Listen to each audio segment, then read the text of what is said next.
The last video I did, people did not like my Alan Moore impression. They said it sounded more Cockney, more Australian than authentically Northamptoner, so I've been practicing. And you just tell me what you think. I'm Alan Moore! Hello, hello, hello! Pretty good. Pretty good, I should say. Okay, I will not do any more accents. As long as I'm reading the quotes, I can see how the accent while reading a quote, a direct quote, could get in the way of clarity. Okay, so Alan Moore is continuing to say things. I guess he's doing some sort of press tour for the book of short stories he's got coming out. And this is an interview with GQ magazine. I like this interview better than the one with The Guardian. This one goes into a bit more detail. It just sort of lets him expound at length. The bit that's sort of making the rounds is it's very typical. When Alan Moore is asked, what do you think of the adaptations of your work, the adaptations? He's going to pretty much say the same thing that he's said for the last 20 to 30 years. But I think this time he paints a little bit of a picture. He paints an amusing and kind of a sad picture here. And so that's what we're going to dive in right now. So the interviewer asks, I assume you still haven't seen any of the adaptations of your work. Alan Moore says, I would be the last person to want to sit through any adaptations of my work. From what I've heard of them, it would be enormously punishing. It would be torturous, and for no very good reason. So that's pretty typical of what you would expect. But then he goes on. There was an incident, probably a concluding incident for me. I received a bulky parcel through Federal Express that arrived here in my sedate little living room. It turned out to contain a powder blue apron with a hydrogen symbol on the front, and a frank letter from the showrunner of the Watchmen television adaptation, which I hadn't heard was a thing at that point. I assume he's talking about Damon Lindelof. Damon Lindelof was the showrunner. I don't know if there was multiple showrunners, but what he's about to describe is very much in keeping with what seems to be Damon Lindelof's attitude. If you don't know, he was the mastermind behind Lost and other shows, which I have not seen. But he put out a similar letter around the time of the Watchmen adaptation, basically saying, like, the crux of it was he knew that he was both bastardizing the story and sort of stomping on Alan Moore's spirit. Alan Moore, who doesn't own any of the rights to Watchmen, doesn't profit off it maybe the way that he should be profiting from it. Lindelof knew what he was doing, and yet he did it anyway. So continuing reading Alan Moore's quote here, it says, but the letter, I think, it opened with, Dear Mr. Moore, I am one of the bastards currently destroying Watchmen. That wasn't the best opener. So I think what happened here, I think Mr. Lindelof was attempting to sort of charm Alan Moore. He was trying to charm Alan Moore with this very sort of sarcastic, self-deprecating tone to try and sort of let him know that he was just the good guys. I made a other video where it was sort of about how when art or entertainment pretends to critique itself, when people who want to sort of virtue signal as the good guys, they but still like sort of maintain the cushy corporate paychecks and corporate jobs. They try and like posture as these kind of counter revolutionaries, the man on the inside. And Damon Lindelof, I think he fancied himself like he was going to present himself to Alan Moore as kind of, I'm the man on the inside. I'm the guy who's destroying it. Ha ha ha. But Alan Moore didn't seem to think it was funny. He did not take the bait. He did not take it as sarcasm. Alan Moore continues.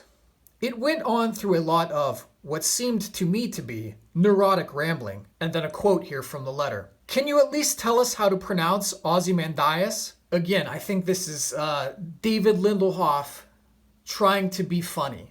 Assuming this is David Lindelof or whoever it is, I think they're trying to be funny. I think they're trying to be pithy and sarcastic, and I don't think Alan Moore is really having it. And I think it's kind of a funny interaction because you've got this kind of snappy, presumptuous, coked out Hollywood producer trying to kind of ingratiate himself with Alan Moore, trying to get in good at the cool kids table because, you know, there's always going to be a stink. Anytime you try and adopt something from Alan Moore, and as long as Alan Moore still has the cultural cachet that he does, there's always going to be a stink of, well, Alan Moore, he's not getting the money that he deserves. He doesn't approve of it on any sort of artistic level. And so you can just, it's a funny interaction where you can see this guy, this producer, hoping against hope. Maybe he'll be the one to finally, if not outright change Alan Moore's mind, but to at least sway him somewhat. If he can put on this attitude of being kind of this snarky, ambivalent, self-deprecating dude, cool dude, that maybe Alan Moore will soften up a little bit, but it just seemed to have the complete opposite effect. Alan Moore continues. I got back with a very abrupt and probably hostile reply telling him that I'd thought that Warner Brothers were aware that they, nor any of their employees, should contact me again for any reason. I explained that I had disowned the work in question, and partly that was because the film industry and the comics industry seemed to have created things that had nothing to do with my work, but which would be associated with it in the public mind. I said, look, this is embarrassing to me. I don't want anything to do with you or your show. Please don't bother me again. I have not seen this Watchmen television show. I have much the same attitude of it that Alan Moore does, but from more of a audience perspective of just, this is just kind of a crass derivative. It's a cash grab. It's trying to cash in on name and brand recognition, and you can proclaim to have the best intentions, but you can kind of see that it was just not what it is, not what it's supposed to be. And Alan Moore, he continues, he says something to that effect. He says, when I saw the television industry awards that the Watchmen television show had apparently won, I thought, oh God, perhaps to a large part of the public, this is what they think Watchmen was. They think that it was a dark, gritty, dystopian superhero franchise that was something to do with white supremacism. That was sort of the vibe I got as well. It was very much saturated in current year mythologizing. I think the producers and the showrunners, because they and Alan Moore sort of ostensibly shared much of the same politics, and that whatever they might do creatively because they have the same politics is somehow valid and might be acceptable to him. They thought that, well, we're going to touch on white supremacy, and that will both satisfy the cultural demand, and that Alan Moore, being ostensibly of the same politics, would also be sort of permissive and validating of what we're trying to attempt here. But that seems to not be the case. So Alan Moore concludes here in this little section. Did they not understand Watchmen? Watchmen was nearly 40 years ago and was relatively simple in comparison with a lot of my later work. What are the chances that they broadly understood anything since? This tends to make me feel less than fond of those works. They mean a bit less in my heart. So here we conclude on, I think, a kind of more somber note. This line here, they mean a bit less in my heart. That really...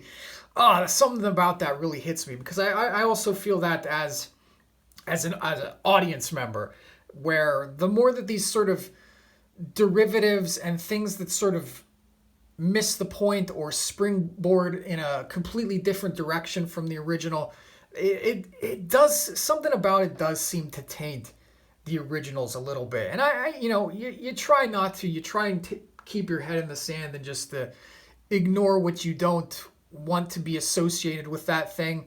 But I think it does just have the more corporatized something becomes, the more derivative it does, just sort of dampen that fun, dampen that seed of wonder a bit. And I can't imagine what it must be for him as a creator of something, to have it so embraced, but then just at certain points twisted and perverted and abused. And so I don't know. There's a lot more here in this article. There's a bit where he's talking about how people misinterpreted Rorschach, and I would like to expound my thoughts on that as well. But I want to reread Watchmen before I do that. It's a very weird thing to me that he would claim that people are misinterpreting the character of Rorschach, or that it's been misappropriated by right-wing people or whatever. I don't know. That's a different subject. But all in all, pretty good interview. He talks about Lovecraft a bit, what he thinks of Lovecraft, and etc., etc. Pretty good interview in general. Okay. In conclusion, Alan Moore has said something else. He said something else, and it was about. It's largely what you would expect, but anyway. Okay. Goodbye.